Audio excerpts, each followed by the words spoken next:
Boa noite a todas e a todos. É com imensa satisfação que a Faculdade de Direito, juntamente e em parceria com os programas de pós-graduação em Direito e pós-graduação em Direitos Humanos, recebe nesta noite o professor Davi Sánchez Rubio, da Universidade de Sevilha, para a nossa aula inaugural, para a nossa aula magna entre as três instituições, né, a Faculdade de Direito e os programas de pós-graduação. A Faculdade de Direito e os programas de pós-graduação em Direito e em Direitos Humanos têm por pressuposto a difusão do ensino jurídico crítico, de qualidade, com muita atenção às questões nacionais, mas também com bastante abertura para a nossa internacionalização. O professor Davi tem um extenso currículo, e hoje aqui nós vamos fazer uma leitura de um currículo bastante abreviado, para que a gente possa apresentá-lo a todas e todos vocês. O professor Davi Sánchez Rubio é professor titular e diretor do Departamento de Filosofia de Direito da Faculdade de Direito da Universidade de Sevilha. Foi coordenador e diretor em diversos cursos de mestrado e doutorado na Universidade Pablo Olavide de Sevilha e na Universidade Internacional de Andalucia. Foi diretor e membro investigador e pesquisador de vários projetos de excelência, professor convidado de diversas universidades da Espanha, Bélgica, Portugal, México, Equador, Colômbia, Costa Rica, Argentina e Brasil. É autor de mais de 90 artigos e diversos livros sobre teoria crítica dos direitos humanos, democracia, educação em cidadania, migração, poder constituinte, pensamento de liberalismo latino-americano. Entre outros, se destacam Repensar os Direitos Humanos, Encantos e Desencantos dos Direitos Humanos Instituintes, Pensamento Crítico e Praxes de Libertação, é autor e coordenador de Poderes Constituintes, Alteridade e Povos Indígenas. Com esse currículo rico, nos prestigiará nessa noite e será uma grata satisfação, professor Davi, ouvi-lo e poder compartilhar aqui das reflexões. Eu gostaria, então, antes de conceder a palavra ao professor Davi, de conceder a palavra aos professores Inês Lopes e Alexandre Bernardino Costa, de antemão agradecendo, cumprimentando e parabenizando pela iniciativa, pela parceria nas atividades e pelo protagonismo diante da possibilidade de recebermos aqui o professor Davi. Professor Inês, antes de lhe conceder a palavra, gostaria apenas de ressaltar que temos aqui a presença de ilustres professores. Professora Anaíbe Calho está aqui conosco, não é? Parabenizando a iniciativa, a excelência acadêmica. Obrigada, professora, e obrigada a todas e todos os demais participantes aqui conosco. Professora Inês, por gentileza, a palavra é sua. Muitíssimo obrigada, professora Daniela. Eu cumprimento aqui a todos os presentes nessa aula magna do programa de pós-graduação em Direito, junto com a Faculdade de Direito e também o programa em Direitos Humanos. Concordo e eu acho muito importante essa parceria interinstitucional. E essa parceria deu como resultado a presença do professor Davi Sánchez Rubio, que muito nos honra aqui com a sua presença, para tratar de um tema muito especial sobre direitos humanos e um olhar crítico e construtivo. E essa parceria é importante no sentido de que o nosso programa é um programa de excelência CAPES, e como bem ressaltou a professora Daniela, a presença do professor Davi Sánchez, da Universidade de Sevilha e também da Universidade Internacional de Andalucia, promove e resulta a internacionalização do nosso programa, consolidando a excelência do PPGD. E essa parceria é muito importante, fico muito feliz com a sua participação. Professor, bem-vindo ao nosso programa, bem-vindo à nossa universidade. E também gostaria de cumprimentar aos estudantes de graduação e de pós-graduação e aos professores aqui presentes de ambos os programas e também da nossa faculdade, que nos honra aqui com a sua presença para ouvir a nossa sessão inaugural, a nossa aula magna de mais um semestre na Faculdade de Direito e do Programa de Pós-Graduação em Direito da Universidade de Brasília. Muitíssimo obrigada e passo a palavra ao professor Alexandre Bernardino Costa. A palavra é sua. Muito obrigada. Bem, primeiro, queria cumprimentar a minha diretora, a professora Daniela, cumprimentar a professora Inês e o professor Davi. A professora Inês, como coordenadora da pós-graduação em Direito, né? Eu estou aqui representando o professor Menelik de Carvalho, que é nosso coordenador da pós-graduação em Direitos Humanos, e a interação e a parceria dentro da universidade desses cursos de pós-graduação, que são pós-graduações irmãs. Eu acho importante essa parceria, que ela se desenvolva bem e que a gente possa fazer muitas coisas juntos, né? A presença do professor Davi aqui é muito bem-vinda. Ele já esteve aqui algumas vezes no nosso curso de pós-graduação em Direitos Humanos. Ele é um amigo já de longa data.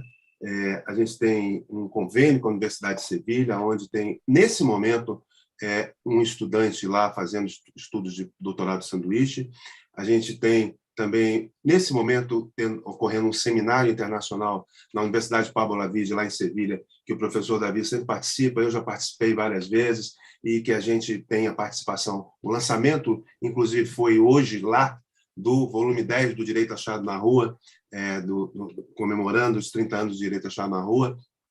Então, é um momento de celebração e de realização para poder aprofundarmos a crítica, a teoria crítica em relação aos direitos humanos, a teoria crítica em relação ao direito. O professor Davi tem uma produção vasta, né? Eu tenho aqui alguns dos livros dele, né? Esse aqui é um dos mais recentes, que em breve estará traduzido e publicado em português. Esse aqui é um em português que nós temos aqui, Encantos e Desencantos dos Direitos Humanos, e tem esses mais recentes, né, sobre poderes constituintes e alteridade. A gente vai realizar aqui no PPGDH, em parceria também com o PPGD, um seminário internacional sobre poder constituinte, com um motivo principal de que o professor Davi está aqui, né, sobre poder constituinte e processos desconstituintes, pelo momento histórico que a gente está vivendo. Mas eu não quero me alongar, só quero aqui registrar, né, a presença de estudantes, Sabrina, Giovana, César Claudino, Ville, Eduardo, né, e o Volkmer está presente aqui também, saudar o professor Volkmer, que veio prestigiar nosso evento, também um parceiro de longa data e uma figura importante na discussão sobre os direitos humanos. E eu não vou me alongar mais, eu vou passar logo a palavra para o professor Davi, que, afinal de contas, é quem interessa ouvir aqui, né? Professor Davi, por favor. Boa noite a todos y a todas. La verdad es que para mí es una honra, con las cumplimentaciones yo tengo que agradecer a la Facultad de Derecho y en la figura de Daniela Márquez, a la coordinadora del programa de posgraduación en Derecho, Inés López, y al coordinador del programa de posgraduación en Derechos Humanos, Menelik de Carvalho, la posibilidad de compartir este tiempo con ustedes. De corazón, agradecer especialmente a mi gran amigo Alexandre Bernardino por la posibilidad de dar este aula que yo no gosto de falar de magna, pero entiendo el protocolo. Yo gosto también siempre expresar efectivamente el cariño y la admiración y el respeto que tengo por todos los programas, por la Facultad de Derecho de la UNB, porque tem gente con la que yo tengo mucha empatía y mucha afinidad en la forma de olhar el derecho y los derechos humanos.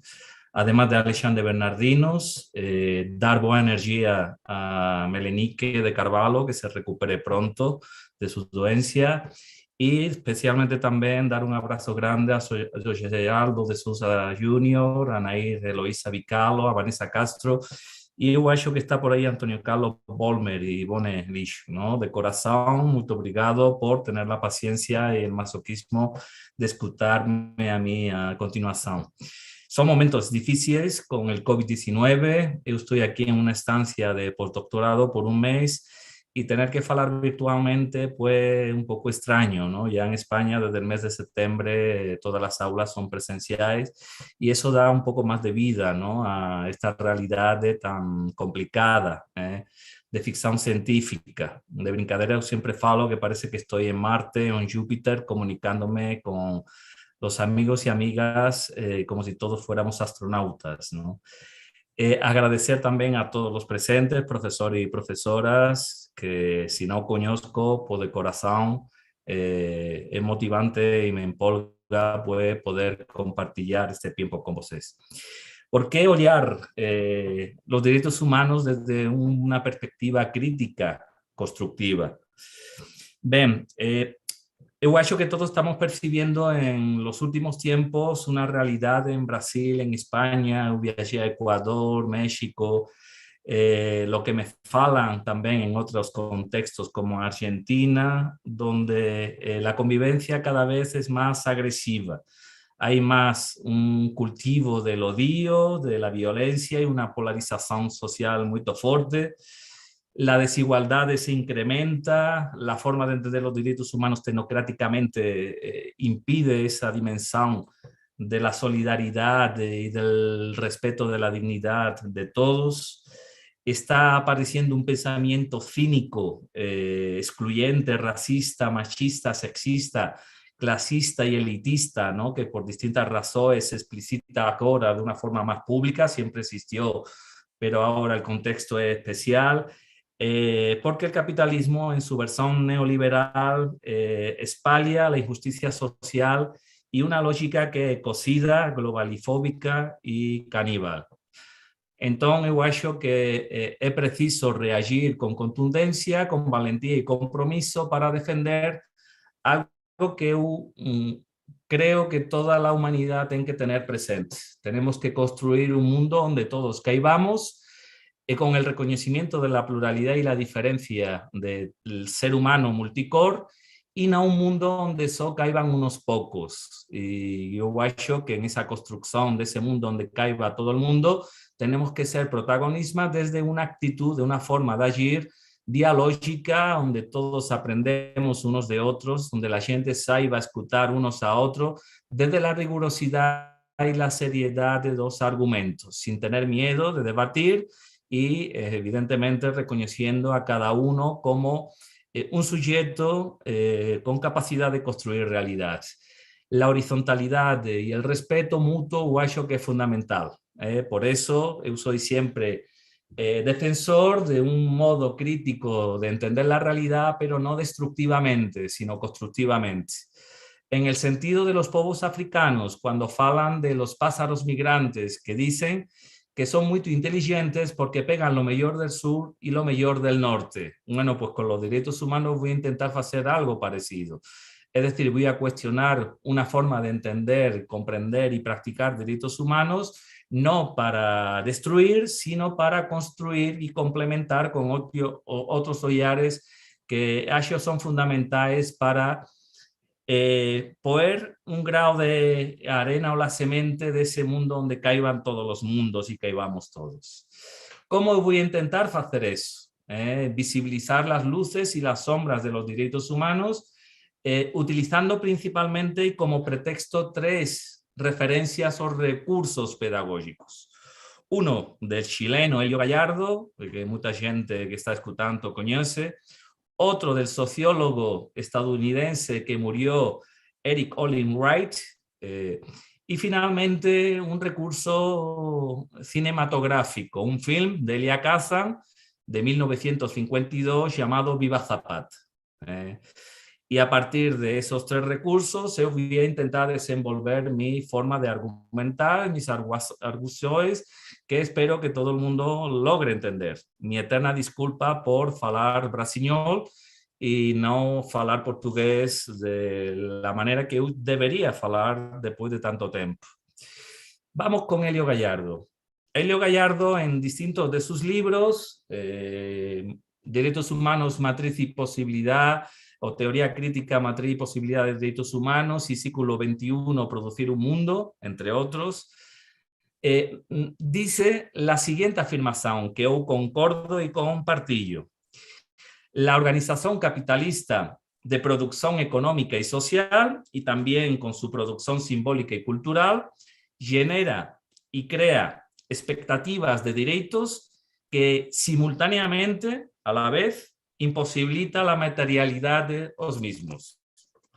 Lo que quiere Elio Gallardo expresar en términos marxistas es que la estructura del sistema de capacidades y necesidades humanas en el capitalismo tiene una lógica material incapaz e imposibilita cumplir y hacer efectivos los derechos humanos para todo el mundo. Genera una forma efectiva, un efecto de hacer derechos humanos que es encantatorio, ilusiona, tiene un contenido emancipador, pero se queda solo en lo potencialmente universal, porque no quiere y no puede desenvolver una estructura que realmente los haga o faça efectivos. La trama de relaciones humanas, las relaciones donde convivenciamos, de convivencialidad entre unos y otros, normalmente se construyen en todos los órdenes, en todos los espacios sociales, desde dinámicas excluyentes. El sistema económico, social, institucional, jurídico, político del capitalismo impide e imposibilita los derechos humanos y por eso produce ese desencanto. Vamos con el segundo recurso pedagógico de Eric Olin Wright en su libro Entender o comprender las clases sociales. En España es comprender las clases sociales, no sé la traducción en portugués, si es entender o comprender también las clases sociales. Y ahí él utiliza una metáfora del libro de Robert Alford y Roger Friedland nominado The Power of Theory, Capitalism, the State and Democracy. Y es una metáfora esportiva que se recrea Olin Wright, porque ahí Robert Alford y Roger Friedland hablan de que el sistema capitalista tiene tres tipos de poder. Un poder sistémico, otro institucional o estructural y finalmente un poder situacional. El poder sistémico es aquel que antiguamente bregaba entre qué juego se podía jugar en la brega entre capitalismo frente socialismo y comunismo. Era una disputa del juego que todo el mundo tenía que desenvolver para establecer normas, leyes, políticas económicas, etcétera, etcétera. El tipo de poder institucional es el que después predominó. El capitalismo impuso en esa disputa el juego y dentro del juego se debate las reglas que tienen que implementarse. Existen distintos actores, distintas ideologías, pero el capitalismo ganó al socialismo y el comunismo y ya estableció el juego que todo el mundo tiene que desenvolver. Y finalmente, el poder situacional dentro del juego y las reglas del capitalismo, ninguém puede interpretar las reglas de juego establecidas porque son consideradas indiscutibles y tienen que sobrevivir y tienen solo que moverse dentro del margen de las reglas del juego y el juego ya establecido, implementado y consolidado por el capitalismo. ¿Cómo afecta esto en nuestra idea de entender y practicar los derechos humanos? Lo voy a complementar con el film de Elia Kazan, protagonizado por Marlon Brando, Viva Zapata, de 1952. Eu não sei se você conhecem esse filme, muita gente jovem, outra gente idosa como eu, e então pouco de remorso de sentir-me velho por interpretar un film que eu acho que es maravilloso. Es la mejor versión que sobre el Emiliano Zapata se ha desenvolvido en la industria del cinema. Lo que yo quiero sublinear con este filme en Viva Zapata es cuando Zapata, protagonizado por Marlon Brando, se encuentra primero con Porfirio Díaz, después se encuentra con Francisco Madero y después él como gobernante con Pancho Villa, se desenvuelve y se describe la siguiente situación. Cuando Emiliano Zapata está con Porfirio Díaz, ninguém conoce. Es un camponese que reclama a Porfirio Díaz que necesitan cultivar la tierra y cultivar la semente porque tienen que comer. Porfirio dice que tienen que esperar porque la ley precisa paciencia. Después se encuentra con Francisco Madero y Francisco Madero le dice que tienen que ser pacientes porque hay que establecer leyes. Y Emiliano Zapata dice, nosotros tenemos que comer, tenemos una situación de urgencia donde la paciencia de la ley y la norma es imposible. Y a lo mejor justifica la violencia. Y finalmente Zapata, cuando toma el poder en Ciudad de México, pero después renuncia porque percibe que no es su lugar, otro camponese le reclama lo mismo que él reclamaba a Porfirio Díaz y Francisco Madero. En ese momento abandona el palacio gubernamental y se va a campo con su gente para luchar y para visibilizar algo que es fundamental. El tiempo de los indígenas y los camponeses son muy diferentes a los tiempos de los gobernantes y de gente como los juristas que exigen paciencia para establecer leyes con las que es poder satisfacer y garantir derechos. Está el tiempo de los de arriba, los afortunados y privilegiados, entre ellos eu, y están los tiempos de los de abajo, que son gente que no puede o no tiene posibilidad de gozar y disfrutar de los derechos humanos porque tienen que luchar en un estado permanente de necesidad para sobrevivir y para llegar a un mañana mejor. Si proyectamos esto sobre los derechos humanos, nos encontramos que tenemos que interpretar siempre los derechos humanos si nos movemos dentro del capitalismo o fuera de las reglas o el yugo del capitalismo.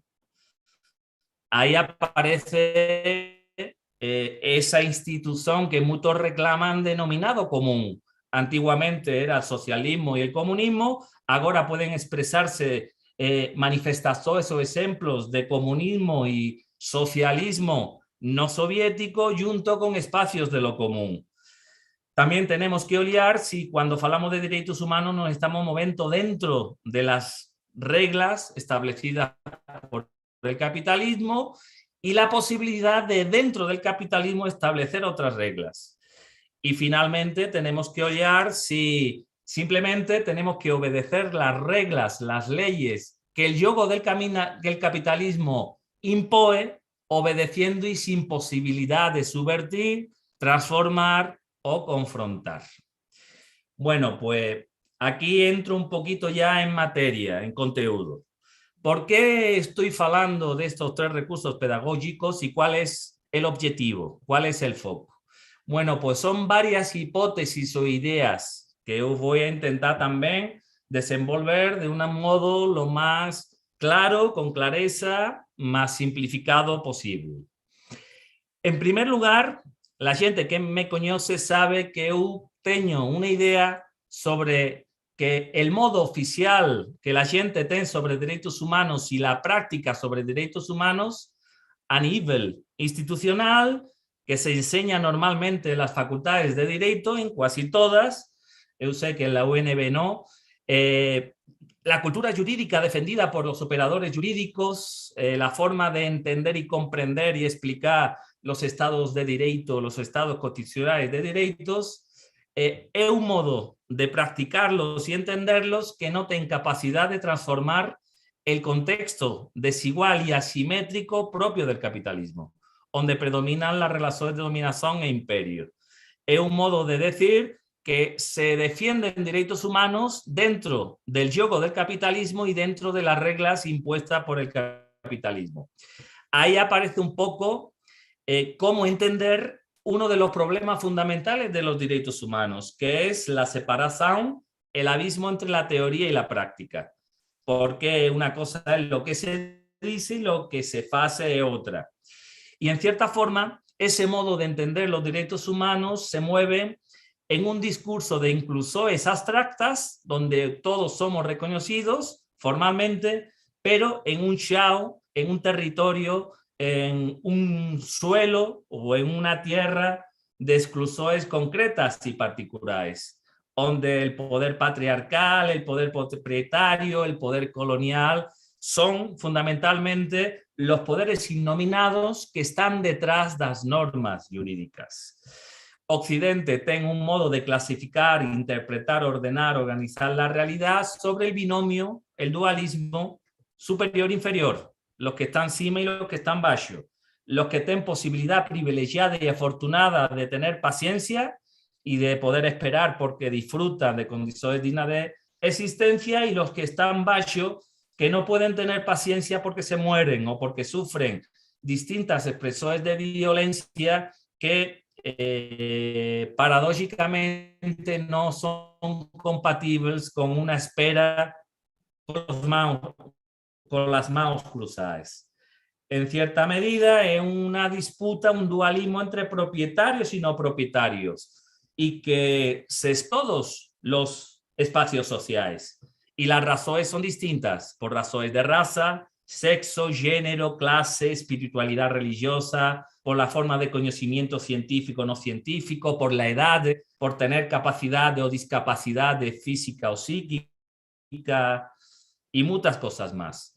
Es una expresión de esas inclusiones abstractas que incluyen, pero esas estructurales que no reconocen al otro en su pluralidad y diferencia, que es sintomático de la bipolaridad propia de Occidente. Somos bipolares. Dependiendo de quién, cuándo y dónde reconocemos derechos, y dependiendo quién, cuándo y dónde no reconocemos derechos. Lo explica muy bien Kimberly Crenshaw y muchas feministas con el concepto de interseccionalidad, el concepto de jerarquía de Ramón Grossfogel, y que en cierta forma explicita esas distintas formas de excluir y que se pueden proyectar sobre una misma persona de forma diferente, dependiendo y simultáneamente. Es curioso, la cultura occidental hace esa estructura internamente, intraculturalmente, pero la acentúa con otras culturas cuando se encuentra con culturas distintas. Simplemente peguemos un ejemplo con la Revolución Francesa. Si ustedes observan en la Revolución Francesa, figuras de lucha como Olimpia, Olympe de Gouges, Olimpia de Gouges, como queráis denominarla, mi francés no es muy bon, Olympe de Gouges, reivindicaba los derechos de la mujer y ciudadana, y el resultado fue que se le cortó la cabeza. François Babet reivindicaba los derechos en el Manifiesto dos Iguales de la clase trabajista, y también se le cortó la cabeza. Y extraculturalmente la Revolución de Haití intentó enfrentar la esclavitud, y el resultado fue que una lucha muy fuerte entre hermanos, y además que Haití tuviera que pagar la deuda por independizarse de Francia hasta el año 1948. Y el resultado de que hoy en día Haití es uno de los países más pobres del mundo. Junto con la población afrodescendiente, negra, están los pueblos indígenas, y el tratamiento que sistemática y estructuralmente Occidente y el latinoamericano occidental y criollo ha tratado a los indígenas desde un punto de vista político, económico, cultural, religioso y otras cosas más. Con eso, lo que yo quiero expresar también en segundo lugar es que la cultura jurídica que existe, la poca que existe, que no es mucha, concibe, entiende, interpreta los derechos humanos de una manera insuficiente. ¿Por qué? Por ser reducida, estreita, simplificada y mínima. ¿En qué sentido? Yo voy a dar una serie de elementos que expresan esa insuficiencia y ese minimalismo en el modo de practicar y entender los derechos humanos. ¿Por qué? Porque se mueve dentro de un paradigma de monismo jurídico, es estatalista. Parece que el Estado es el único actor con capacidades de garantir los derechos humanos. Es jurídico positiva, normativista. Los derechos humanos son solo aquellos que están implementados y reflejados en normas jurídicas de carácter nacional e internacional. Y es una dimensión exclusivamente formal que puntualmente entra en contenidos. Además, es individualista, es individuo egoísta, competitivo, sobre una racionalidad abstracta sin atributos, donde la corporalidad del hombre blanco, heterosexual, propietario, se invisibiliza y los otros son las personas de cor. Los brancos somos transparentes. Es además una forma de entender paternalista y delegativa. La burocracia y los funcionarios los responsables para garantir nuestros espacios de dignidad. Y además es monocultural, por ser liberal, burguesa, basada en ese propietario competitivo, y por eso es de brincadera, irónicamente falo, que los derechos humanos se entienden normalmente como un traje con paletó y gravata que todo el mundo tiene que pegar, independientemente de la espiritualidad y la corporalidad que tenga. Además es postviolatoria. Los derechos humanos aparecen cuando se violan. Se invisibiliza la dimensión previolatoria. Y es punitiva y sancionatoria. El derecho penal es la solución. Los derechos humanos es punir, punir y punir y nada más. Y se basa además en lo instituido. Parece que son solo los tres poderes del Estado, en ese paradigma de monismo jurídico que yo falé, y al final el resultado es que los derechos humanos, tal como lo entendemos y practicamos, moran en el piso de arriba, en el terrazo de arriba. No moran en nuestro día a día, en nuestra cotidianidad y en los espacios donde todo el mundo nos relacionamos y nos movemos comunicándonos unos con otros. Eso, en cierta forma, provoca un modo de entender los derechos humanos desde la teoría, como afastados, apartados, distanciados de las relaciones humanas. Y en mucha gente produce desconfianza y escepticismo.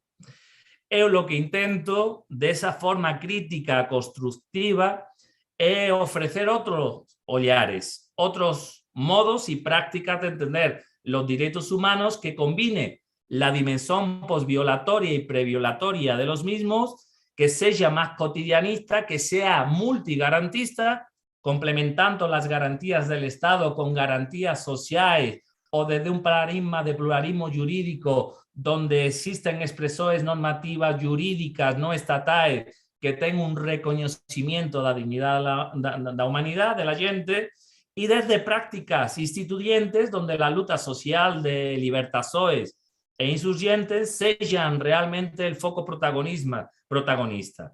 Y desde una perspectiva multicultural, es decir, un modo de entender los derechos humanos que sea no anestesiado, sinestesiado, sinestético, que sea maximalista y que, como Helio Gallardo siempre expresa, sean entendidos como derechos humanos a tiempo completo y en todo lugar.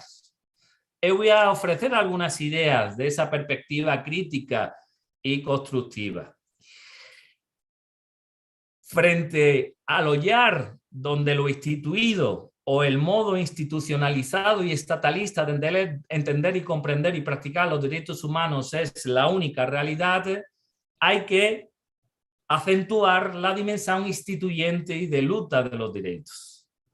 El protagonismo de los movimientos sociales que se desenvuelven en todas las culturas, no es solo propio de la cultura occidental, hace referencia al origen de los derechos humanos, que permanecen siempre desde esos poderes constituyentes populares que se mueven dentro y fuera de las esferas del Estado.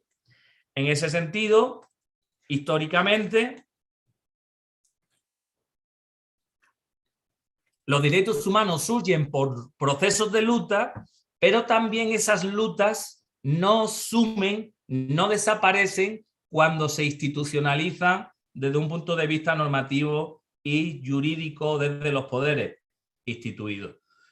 Las expresiones del derecho achado na rúa, derecho insurgente, el derecho que nace del pueblo, o ese pluralismo jurídico emancipador defendido por Volmer y anteriormente por José Geraldo y también por Ricardo Pacelo y otras gentes más, son fundamentales para expresar algo que Eduardo Galeano explicitó en una entrevista en Sangue Latino que le dieron en el año 2010, un programa brasileiro, y para mí es de las mejores entrevistas que yo vi, no solo de Eduardo Galeano, sino también de mucha gente. Él en un momento decía que somos más que lo que dicen que somos. Bueno, por la lucha por los derechos históricas nos dicen que siempre somos más que lo que dicen que somos. Las luchas de las mujeres, de los movimientos indígenas, afrodescendientes o descolonizadores, movimientos de LGTB, nos dicen siempre que somos más que lo que la ley, la norma y las instituciones nos dicen que somos. Por eso es fundamental las luchas de libertación, movilizaciones, resistencias, revoluciones, insurgencias, que tengan como foco un mundo donde caiga todo el mundo, no un foco interesado de privilegios donde excluyen a los demás, sino una forma complementaria, constructiva e integradora de construir una idea de dignidad plural y diferenciada. Ahí es fundamental, son fundamentales los espacios de libertad y dignidad. Y hay un criterio orientador que nos puede servir como modo de entender, comprender y defender esa dignidad no excluyente, esa dignidad instituyente que no discrimina y que no genera fobias. Es lo que Helio Gallardo denomina el principio de agencia humana y Joaquín Herrera el criterio de agencia humana. Si ustedes perciben uno y otro, es curioso, uno procede de la tradición liberal y el otro procede de la tradición marxista. Lo que vienen a expresar es que todo ser humano, sin exclusión, tiene que tener la posibilidad de dotar de carácter, de jeito, a su propia producción, tener control sobre sus realidades en contextos que nunca vamos a dominar totalmente. Es una forma de defender que todo ser humano, cada uno de nos, con nombre y sobrenombre, tenemos que tener la capacidad de significar y resignificar, hacer y deshacer mundos múltiples y diversos, desde razones raciales, sexuales, de género, culturales, etarias, desde formas espiritualidades religiosas y de conocimiento distintas, etcétera, etcétera. Expresado desde el punto de vista marxista, defendido por Antonio Salamanca, es que cada persona y colectivo tengan la posibilidad de desenvolver un sistema de necesidades con los que satisfacer sus condiciones de existencia y de capacidades para florecer en sus potencialidades, en esa pluralidad infinita que la condición humana permanentemente explicita. Y los derechos humanos son mecanismos satisfactores que permiten esas condiciones prácticas e instituyentes de reconocer nuestra capacidad como los deuses en sentido de dignidad de construir mundos múltiples, plurales, heterogéneos y multicores. En ese foco que hoy estoy intentando explicitar, el modo de oyar y practicar los derechos humanos tiene que criticar y cuestionar cualquier expresión de fobia. Toda expresión de aporofobia, de racismo, de xenofobia, de machismo, de clasismo.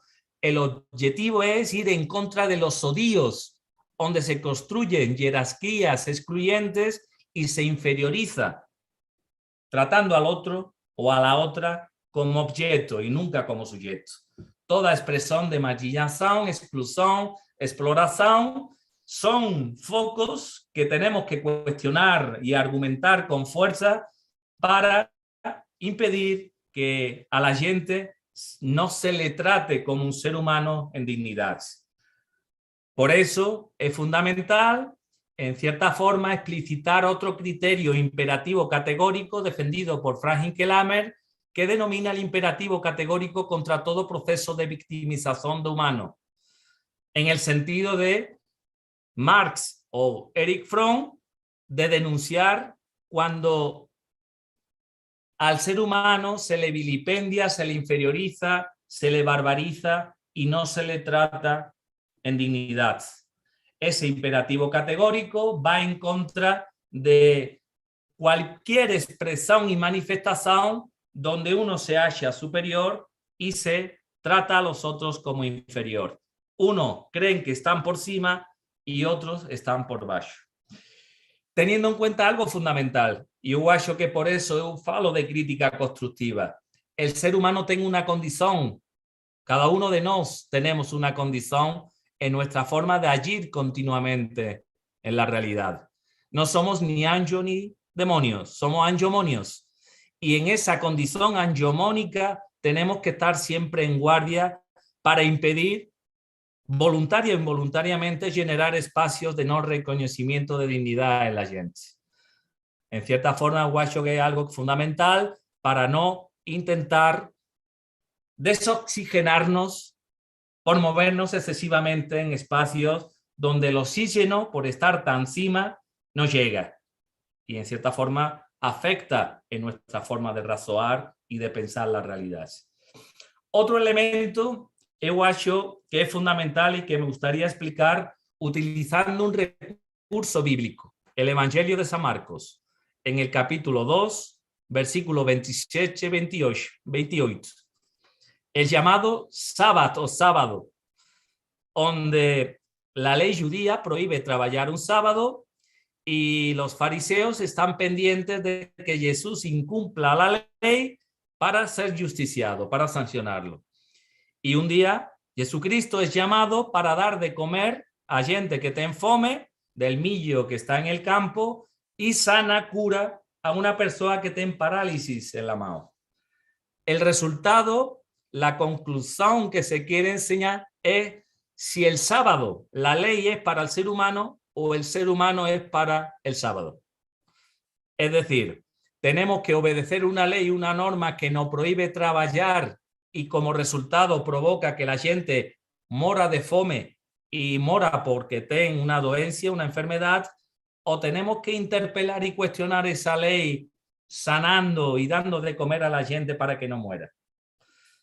Evidentemente, igual que todos concordamos que todos los seres humanos tenemos que tener el control del sábado y que el día de descanso, que hoy es el domingo para nosotros, pero que no descansamos por esa perversidad del mundo del trabajo donde todos estamos introducidos, bueno, pues lo que se quiere decir es que evidentemente el sábado tiene que estar para los seres humanos.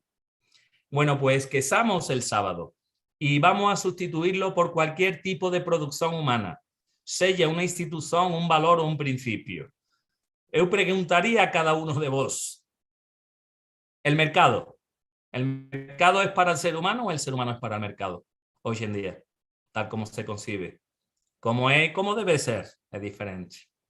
Vamos a esquecer del mercado, vamos a sustituirlo por el Estado. El Estado hoy en día, el Estado brasileiro, es para el ser humano, cualquier tipo de Estado, o los seres humanos son para el Estado.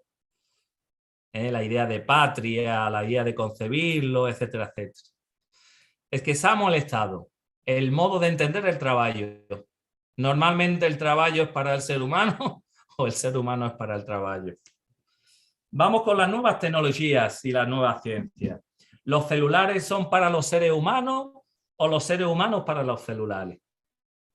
E incorporemos otras innovaciones tecnológicas.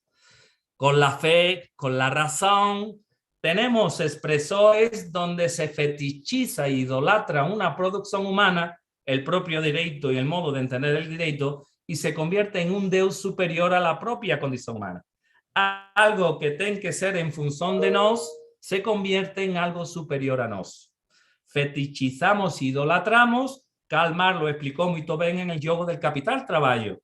El trabajo es para capital y el ser humano es para el capital. No es el trabajo y el capital para el ser humano. Por esa forma de endiosar la mercadería y convertir en mercadería la propia condición humana y el trabajo humano. En cierta forma, esa forma o ese modo de idolatrar y fetichizar tiene que ser siempre denunciado, tiene que ser siempre cuestionado para tener algo fundamental que Frank Hinkelamer defiende desde hace mucho tiempo. En nuestro modo de entender el derecho, los derechos humanos, la economía, política económica, sistema educativo, la ideología, espiritualidad religiosa, etcétera, etcétera, etcétera, todos los seres humanos tienen que ser los seres supremos para todos los seres humanos. Cada uno de nosotros tenemos que ser respetados en nuestra pluralidad y diferencia y nuestras propias producciones humanas tienen que estar en función de cada uno y cada una de nosotros. No subordinarnos a ellas por idolatrarlas y fetichizarlas. En ese elemento del olhar crítico constructivo es complementar la historia de los vencedores con la historia de los vencidos. Walter Benjamin falaba de la historia contrapelo. Es decir, dentro y fuera del capitalismo existen otras historias que por razones diferentes se silencian e invisibilizan por la ley del más fuerte. El más fuerte establece una hegemonía, en esa hegemonía podemos encontrarnos cosas positivas, no por sistema todos negativos, pero hay que cuestionar los elementos negativos, que se fundamentan mucho en la ideología de Hegel, esa forma lineal y progresiva por etapas hegeliana que Occidente remarca como un modo de decir que Occidente y la cultura occidental, europea y estadounidense son superiores a las demás y todas tienen que seguirnos, todas tienen que continuar nuestro caminar. Si caen flores por el camino no importa, es una racionalidad sacrificial que continuamente reconoce derechos humanos, vulnerando derechos humanos, justificando la superioridad de su posición. Además de esas otras historias, Boaventura de Sousa Santos fala de sociología da subsistència, el pensamiento de la libertación fala de múltiples lutas de libertación que todas las culturas tienen en sus distintos modos de entender la dignidad humana. Son muchos oleares y perspectivas que reivindican las teorías feministas en el modo como construir la historia, no solo desde la perspectiva de las mujeres, etcétera, etcétera. ¿Qué otras cosas más? Yo creo que es fundamental en ese modo de entender los derechos humanos instituyentemente, de lo instituyente, es recuperar nuestras propias sociabilidades, nuestros espacios de convivencia. El lugar donde desenvolvemos las relaciones humanas, las sociabilidades que nos dicen si unos a otros nos tratamos como objetos o como sujetos, si establecemos jerarquías u horizontalidades. Lo explica muy bien Humberto Maturana, Elio Gallardo y Raúl Zaffaroni. Falan de relaciones patriarcales de dominación e imperio y del dominus, del conocimiento del dominus, para reflejar o expresar el modo como las culturas jerarquizan las realidades del par de dominación, propietario, de control de la voluntad del otro y de la otra, de no reconocer la alteridad. Todas las culturas expresan ese modo patriarcal de dominación en dominus, pero el capitalismo lo acentúa por distintas razones. Y frente a ello están las relaciones matriciales de libertación, de emancipación y de los conocimientos del frater, y las teorías feministas lo complementarían del Soros, donde todo el mundo es tratado como sujeto en dignidad, desde lógicas de colaboración, cooperación, reconocimiento mutuo, fraternidad, de amor al prójimo, reciprocidad. Desde la cultura nuestra del no matarás, se complementa con la cultura del Ubuntu africana. Eu gosto de falar de derechos ubuntu humanos. Desde el suma causa y el buen vivir de la cultura andina y el suma camaña, ñandericó guaraní, la sororidad de las teorías y prácticas feministas. Todo ello se complementa con algo fundamental, el criterio y el principio de que todo el mundo tenga la posibilidad de vivir. Si la gente no vive, no hay dónde razoar, dónde llorar, dónde refletir, dónde falar, cantar, danzar, argumentar. La gente tiene que vivir para poder argumentar y poder refletir y poder desenvolver sus mundos plurales y diferentes. Por eso el criterio y el principio de producción, reproducción y desenvolvimiento de la vida humana, junto con la naturaleza, es fundamental. Últimamente falo de un humanismo antropodescentrado que combina el reclamo de Frank Hinkelhammer de que el ser supremo para el ser humano tiene que ser el ser supremo, se combina con que el ser humano y la naturaleza tienen que ser los seres supremos para todos los seres humanos.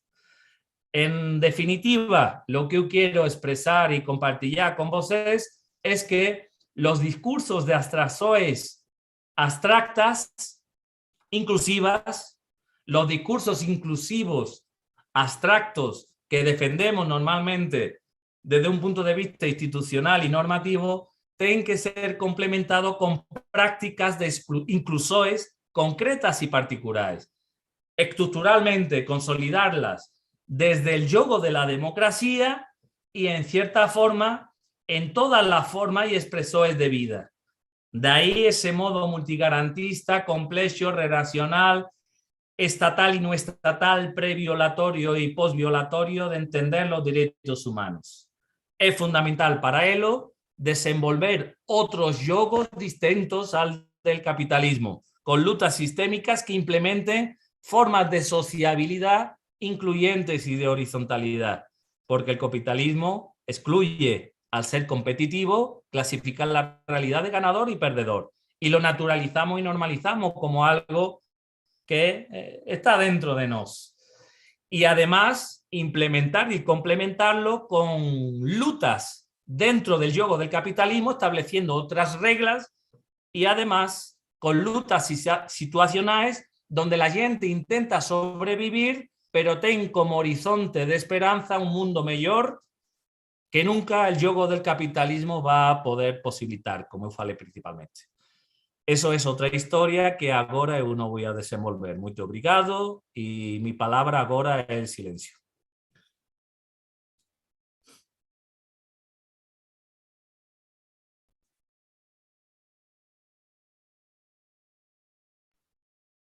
Professor Davi, me ouve? Foi uma grande satisfação ouvi-lo. É um privilégio mesmo poder refletir juntamente com o senhor e fazer ponderações críticas, não só jurídicas, mas humanas, né? Principalmente humanas. Professor, são muitas pessoas lhe cumprimentando aqui. Eu já havia falado da professora Anaí, estão aqui também os professores e estudantes César Claudino, Ili Moura, Sabrina Cassol, Ida Giovanni, Carlos Magno, Rodrigo Rojas, Luiz Eduardo Oliveira, João Pires, professora Thalita Rampim, Glaucia Foley, Eduardo Xavier Lemos, Aníbal Dias, Nereida de Lima Del Águila, o professor José Geraldo, Wilson Bandeira, José Eimard. Estamos aqui também com o professor Antônio Carlos Volkmer, que já havia sido mencionado, Ivone Lixa, Vitor Hugo Estreito Vieira, Pablo Carbonari, saudações também de Maria Aparecida Luca Viola, João Pereira, Renata Vieira, Sandra Lira. Eu não queria pular nenhum nome, mas são muitos aqui, professor José Imar Loguécio. Notas, senhora, muita gente querida. Muita gente. E nós temos alguns questionamentos aqui, professor. Então, deixa eu ver se eu consigo buscar na ordem para que a gente possa também atender aí as perguntas, né? Reflexão fundamental, um abraço dos PPGs aos PPGDs, né? PPGD e PPGDH. A primeira pergunta, professor. Há algo nefasto na instantaneidade com a qual operam as redes sociais, que reforça atitudes opressoras e preconceituosas, fecundando a violência.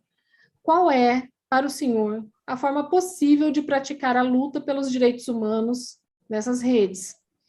Professor, o senhor prefere que eu diga todos os questionamentos, o senhor anota e depois pode pensar numa resposta ampliada ou prefere uma por vez? Pode ser cada 3 perguntas. Tá bem, então vamos lá. Professora Vanessa Castro, ela cumprimentou pela partilha das inquietações e esperanças. Temos aqui um outro questionamento. Devemos ficar em casa ou sair para trabalhar? Alguns podem ficar em casa e receber os seus salários, remunerações, outros não, têm que sair todos os dias para o trabalho. Uma reflexão também sobre esse momento da pandemia, né? Professor, temos 4 perguntas, vou fazer as 4 e aí, se houver mais alguma, a gente abre novamente um novo bloco. Professor Davi, o que a academia pode fazer para passar de seu espaço de pensar os direitos humanos para a luta dos direitos humanos no chão de fábrica, onde riqueza é somente perspectiva material? E aqui nós temos Mamon cobra sacrifício da vida, supostamente para gerar vida, sacrificar a vida dos mutáveis para manter a vida dos empanturrados. Como escapar dessa armadilha tão disseminada pelo liberalismo? São esses os questionamentos até então, professor. A palavra volta ao senhor. Nossa Senhora, vamos ver. Professor, nós temos perguntas, mas não necessariamente respostas pelo nível da complexidade.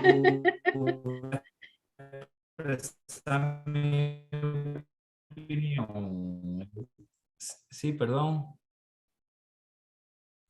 Desculpa, professor, eu disse aqui que nós temos muitas perguntas, mas as respostas necessariamente não são tão simples, né, diante das complexidades que são colocadas, não é?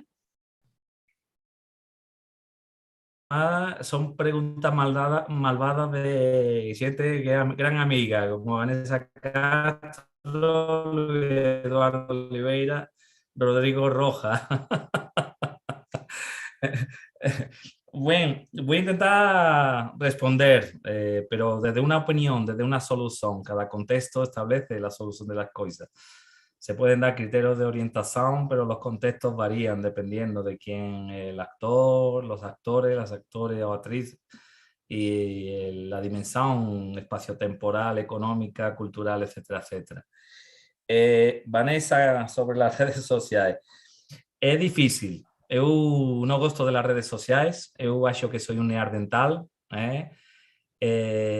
porque eu acho que implementa uma cultura narcisista, uma cultura muito vaidosa e uma cultura que genera essa forma de sempre sacar lo malo, la maldad del otro y de la otra.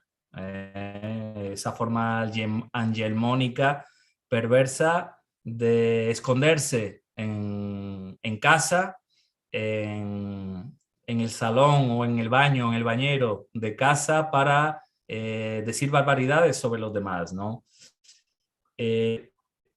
Si no cambia, si no muda, por eso yo falaba, el modo de entender la educación, la pedagogía y la sociabilidad, el día a día de cada uno y cada una de nosotros, es difícil confrontar en un contexto como es el capitalista, muy competitivo, e insisto, esa competitividad hace que unos se hallen superiores a otros y por eso siempre se descalifica de una manera fácil y además en un contexto que implementa una cultura donde la argumentación o el estudiar los problemas de una manera profunda se va desapareciendo, va sumiendo.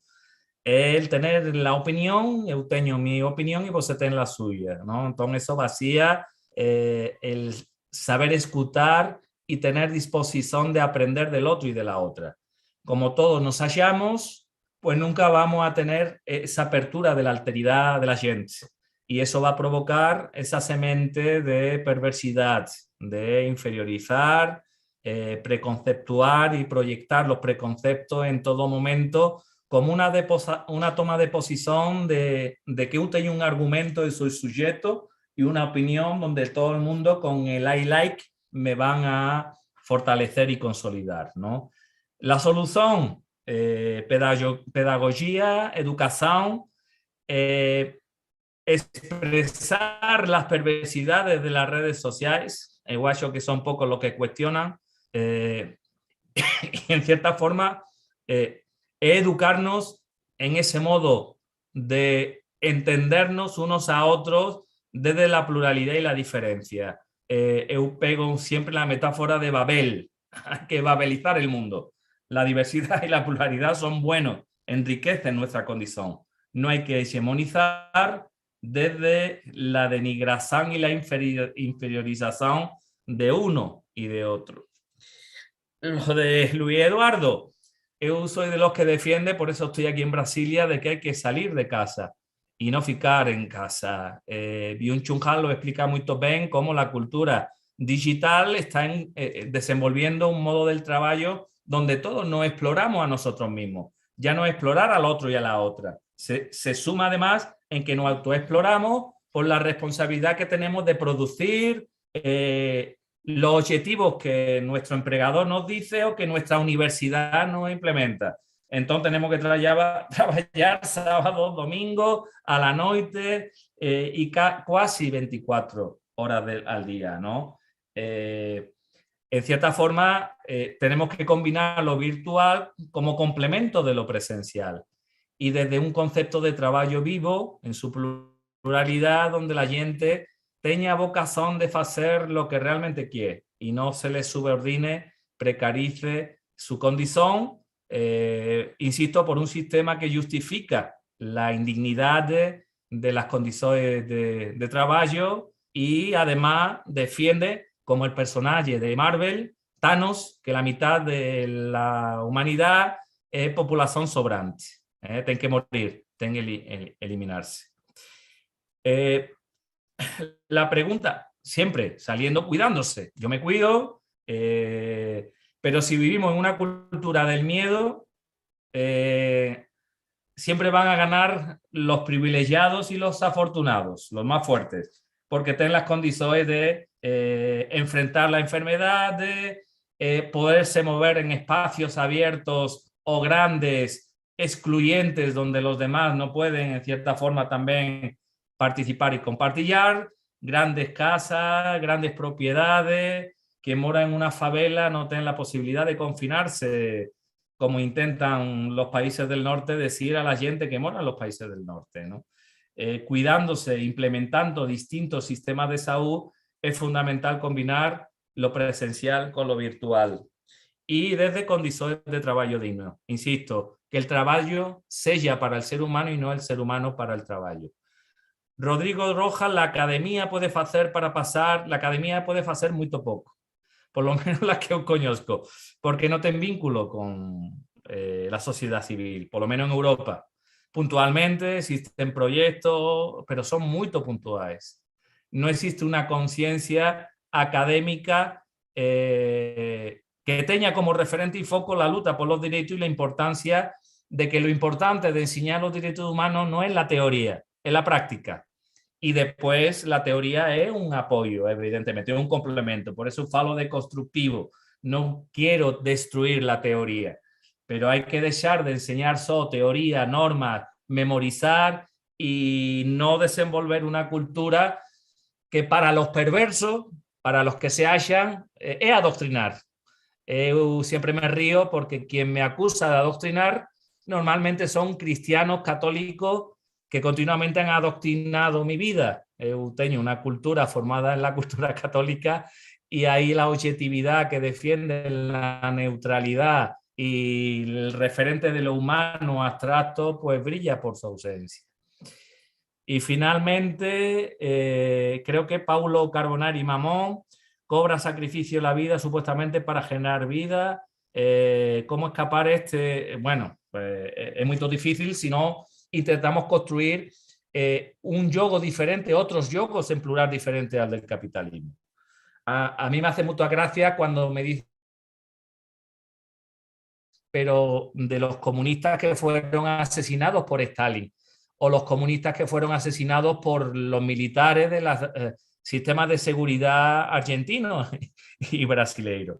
Es decir, hay que intentar buscar formas de construir realidades donde la colaboración, la fraternidad, las sororidades enfrenten esa manera y esa cultura capitalista de dividir la realidad entre ganador y perdedor, entre los de cima y los de abajo.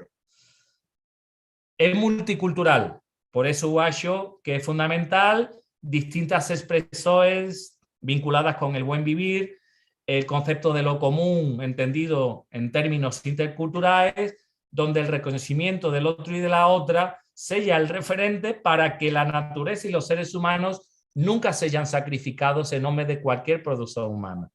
Si no confrontamos la inversión ideológica de los derechos humanos, garantir derechos humanos para vulnerabilizar derechos humanos, no vamos a ningún lugar.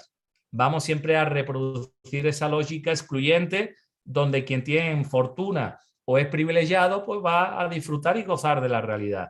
Pero los demás van a ir cayendo por el camino. Eso es lo que diría en principio. No sé si...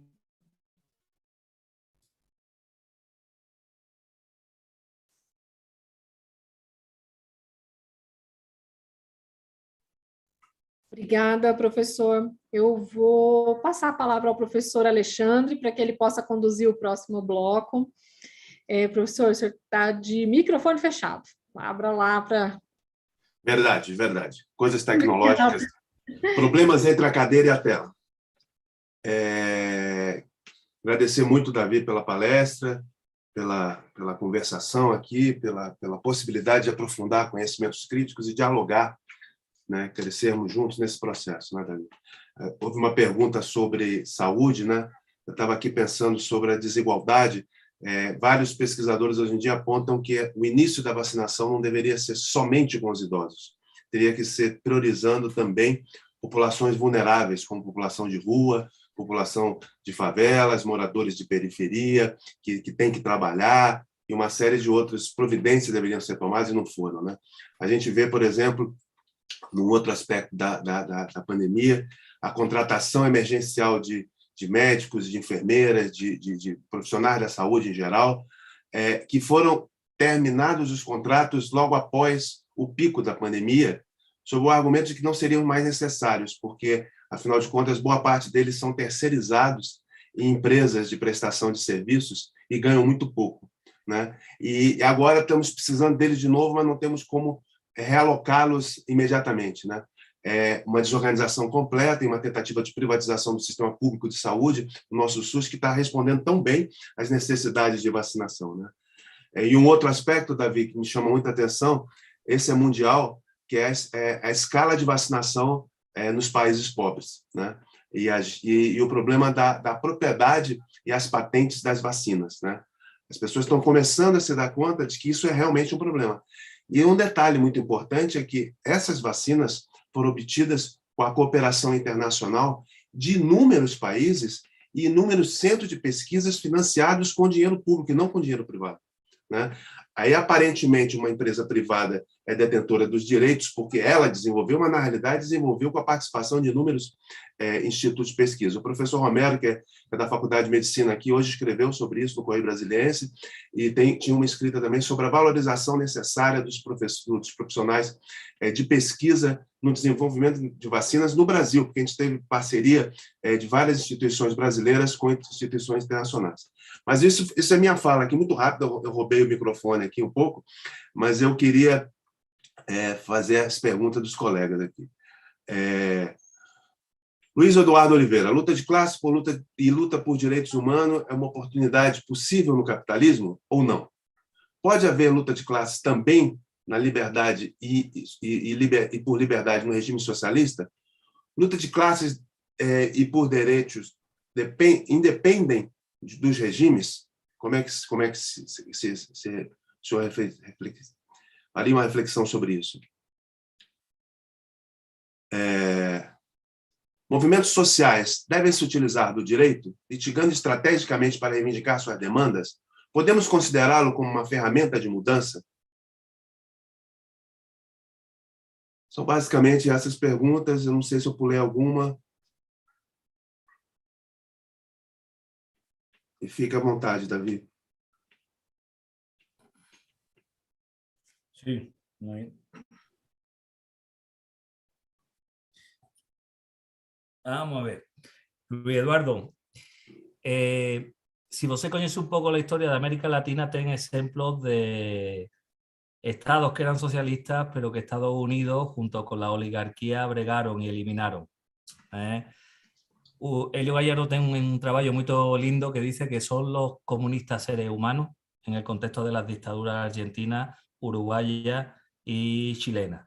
Lo que yo quiero expresar con eso es el régimen de Salvador Allende, el por qué surge el Frente de Farabundo Martí, por qué surge la Revolución Cubana, después de, evidentemente, tener muchos cuestionamientos. Existen regímenes socialistas que no tienen ningún vínculo con el estalinismo y esa forma perversa de entender o maoísta de entender el poder, que son expresiones socialistas perversas como las tiene también el capitalismo.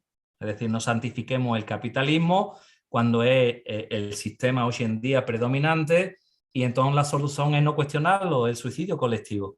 Es decir, el problema es de lo que no está. Hoy el problema de Cuba y Venezuela son perigos ontológicos para la humanidad. Todo lo demás no es peligroso.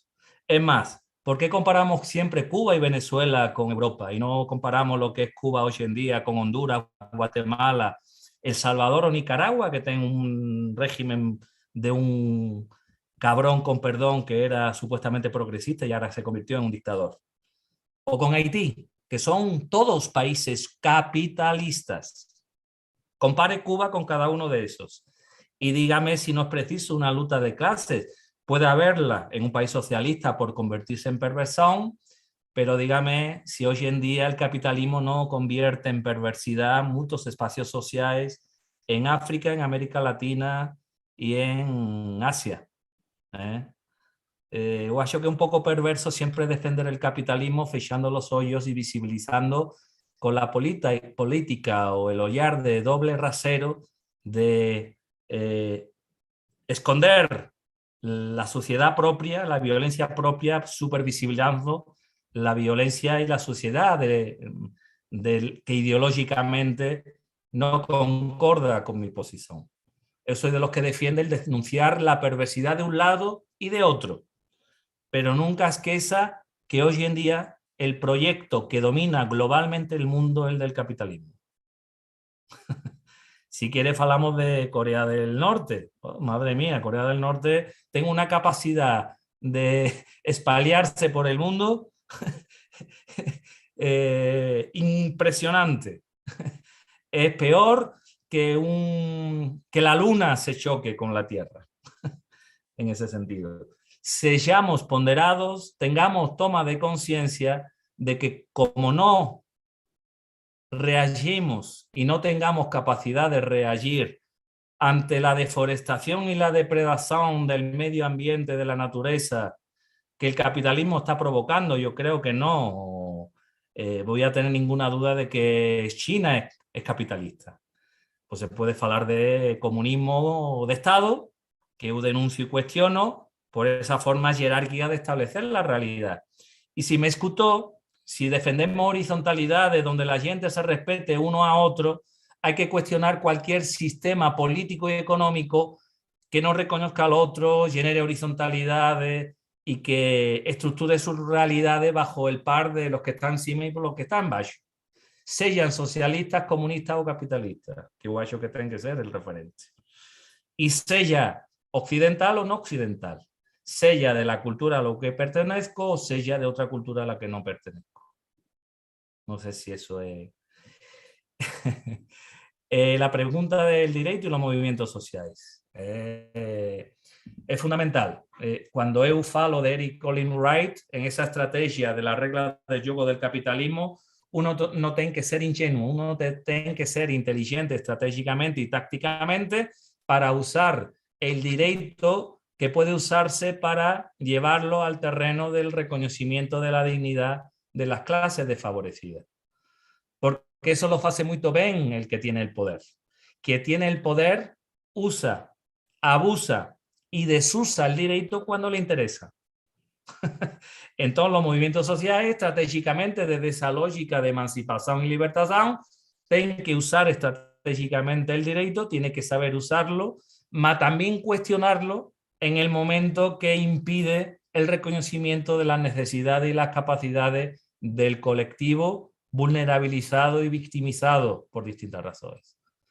Por eso hay que ser siempre constructivo, complementar, a veces hay que confrontar, pero, insisto, la estrategia frente al monstruo pluricéfalo que es el capitalismo es articular pluricéfalamente en distintos espacios sociales la confrontación frente al capitalismo.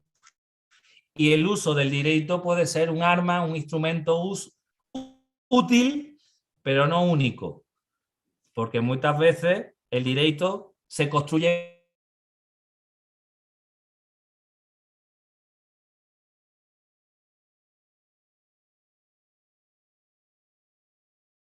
con los intereses de los colectivos, vulnerados o victimizados. Es lo que Diría, ¿no? Falaría. Y Antonio Carlos Bolmer, un abrazo inmenso. Obrigado.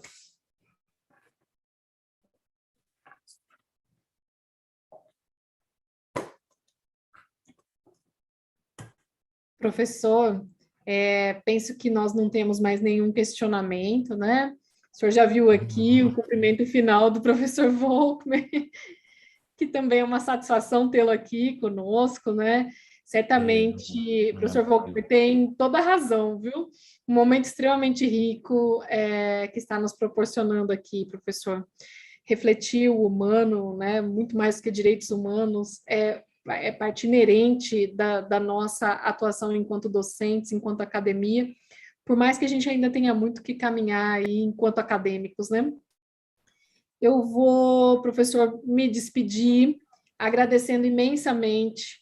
Muito obrigado. Por mais que não seja tão perfeita a denominação aula magna, é muito honroso para nós tê-lo aqui, então, formalmente, há uma coincidência entre o nome e a satisfação da Faculdade de Direito e dos programas de pós-graduação em recebê-lo. Muito obrigada, professor. Antes de dizer boa noite a todas e a todos, eu vou pedir para que a professora Inês e que o professor Alexandre digam também as últimas palavras de despedida ao senhor. E como eu já não vou retomar mais com o microfone, eu agradeço a presença de todas e de todos. É muito bom poder ter eventos dessa magnitude aqui conosco, né? A presença do senhor, professor, tomara que a gente consiga se encontrar presencialmente antes da sua partida para a Espanha. O professor Alexandre já havia me convidado para encontrar e conhecer o senhor presencialmente. Eu estou um pouco quietinha dentro de casa, mas estou aqui me esforçando para também ter atitudes de saída com segurança, não é? Um grande abraço, uma satisfação enorme. Professor Inês. Abraço grande. Muitíssimo obrigada, professora Daniela. Eu que parabenizo o professor Davi Sanches e também ao professor Alexandre por esse momento muito rico.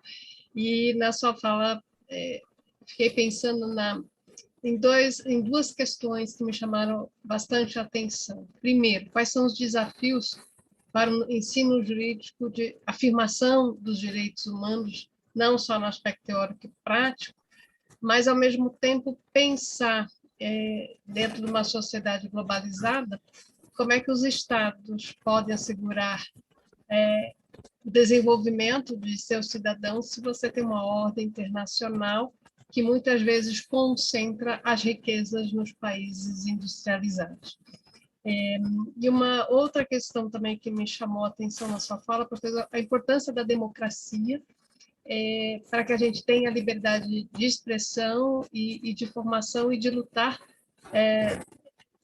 pela afirmação de direitos, como o senhor mesmo colocou, como ele não é teto, ele é chão. A gente precisa evoluir ainda mais para garantir os direitos básicos da população mundial, como o professor Alexandre colocou. Estamos no segundo, caminhando para o terceiro ano da pandemia, né? Aliás, no terceiro ano da pandemia, e muitos países pobres não tiveram acesso à vacina, e o Brasil foi um dos grandes defensores, mais ou menos nos anos 90 ainda, né, no início da OMC, no conflito entre a propriedade intelectual e o interesse público global de ter acesso aos medicamentos no coquetel da AIDS, e esse princípio que parecia estar consolidado em pleno século XXI, retoma a ideia de favorecer, como o senhor bem colocou, os mais ricos, quando, na verdade, a gente já estaria no patamar onde essa discussão não deveria ser questionada de novo para valorizar a propriedade intelectual e negar o acesso aos medicamentos dos países menos desenvolvidos, principalmente.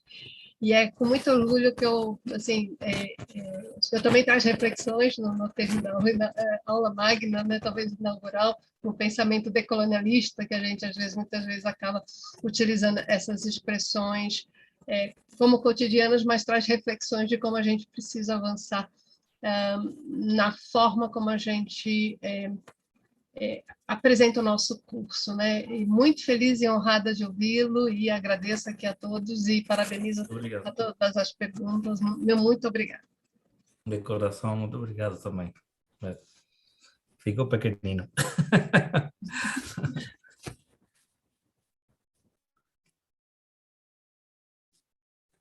Professor Alexandre, para encerramento, seu microfone, por favor. Sí, antes de que está por ahí aparecida Sida y saludar y a Nair también, que agradecer de corazón la presencia.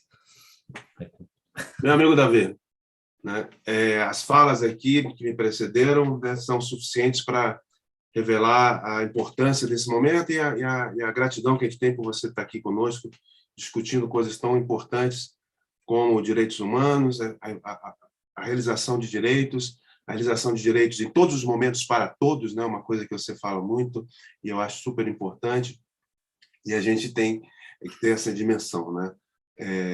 Eu acho que a academia ela não tem condições de fazer nada sozinha, mas a gente pode e deve se associar o tempo inteiro aos movimentos sociais, pode e deve intervir na realidade minimamente. A gente tem trabalhos de extensão universitária, a gente tem trabalhos associados a movimentos sociais, a gente pode trabalhar teórica e praticamente o protagonismo dos movimentos sociais na construção de direitos, né, que é importante que o curso de direito não seja, ou de direitos humanos, não seja voltado só para o direito já estabelecido, como se fosse um farol. Na realidade, o farol está nos movimentos sociais que podem reivindicar, construir e lutar por direitos o tempo inteiro. Então, nesse momento, eu acredito que a gente vai encerrar a fala. Não sei se você quer falar mais alguma coisa, Davi, mas a gente só tem a agradecer sua presença e com muita satisfação. Obrigado, irmão. No, agradecimiento mutuo de corazón. Eu no gosto de ser el foco. Gostaria falar de lo de la vacina y sistema de saúde. Eu acho que hay que distribuir, mas también implementar la salud pública y la salud también de culturas que tengan otros modos de entender. Complementar siempre, porque existen contextos donde se puede y otros contextos donde no se puede. No es lo mismo los pueblos indígenas y su sistema de salud en Ecuador que en España, donde no tienen pueblos indígenas y no tienen su forma de conocimiento, por ejemplo, ¿no? Muchas veces confundimos las cosas. De corazón, muy obrigado, fue un placer.